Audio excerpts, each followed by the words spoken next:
Assalamualaikum warahmatullahi wabarakatuh. Kami dari kelompok 7 yang beranggotakan Nurul Zaro, Nur Amalia Warubu, dan juga Susanti. Di sini kami akan membuat praktikum IPA di SD, akan membahas modul 1, kegiatan praktikum 1, ciri-ciri makhluk hidup.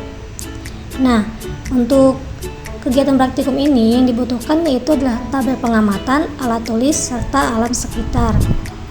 Pada kegiatan praktikum ini kita akan mengamati kurang lebih 10 makhluk hidup yang kemudian akan kita catat pada tabel pengamatan. Yang pertama di sini ada pohon delima, kemudian ada pohon salam, selanjutnya ada pohon cabai, ada pohon anggur,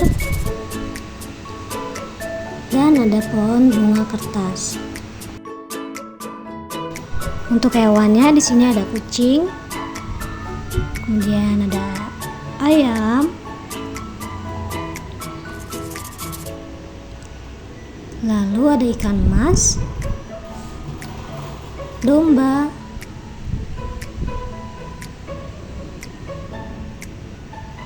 dan ada kelinci. Itulah macam-macam hewan dan tumbuhan yang berada di sekitar kita.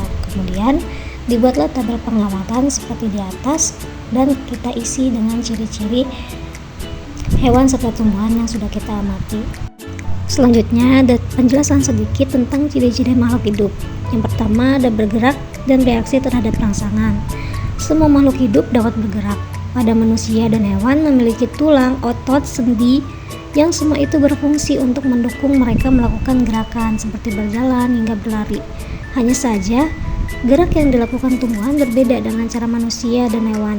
Gerak tumbuhan ini disebut sebagai gerak taksis, yaitu bergerak mengikuti atau menjauhi sumber arah rangsangan dari luar, misalnya sinar matahari. Lalu yang kedua, bernapas. Bernapas adalah salah satu ciri dari makhluk hidup yang paling penting demi keberlangsungan hidup. Saat bernapas, makhluk hidup mengambil oksigen dari lingkungannya. Lalu yang ketiga, perlu makan atau nutrisi.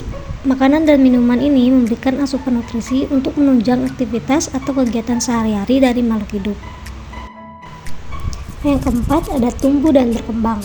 Makhluk hidup di sekitar kita mereka akan mengalami pertumbuhan seiring dengan berjalannya waktu supaya berkembang. Selanjutnya, yang kelima, yaitu ada berkembang biak. Hewan dapat menghasilkan anak-anaknya yang nanti berkembang jadi dewasa. Kemudian tanaman bisa berkembang biak dengan cara menghasilkan biji atau tunas supaya menjadi tanaman berikutnya.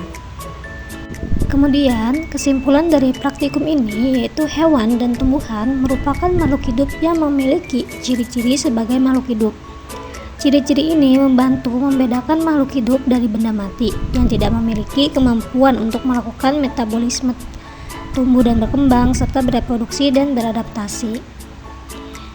Baik, cukup sekian kegiatan praktikum ciri-ciri makhluk hidup dari kami. Sampai jumpa di kegiatan praktikum selanjutnya. Terima kasih.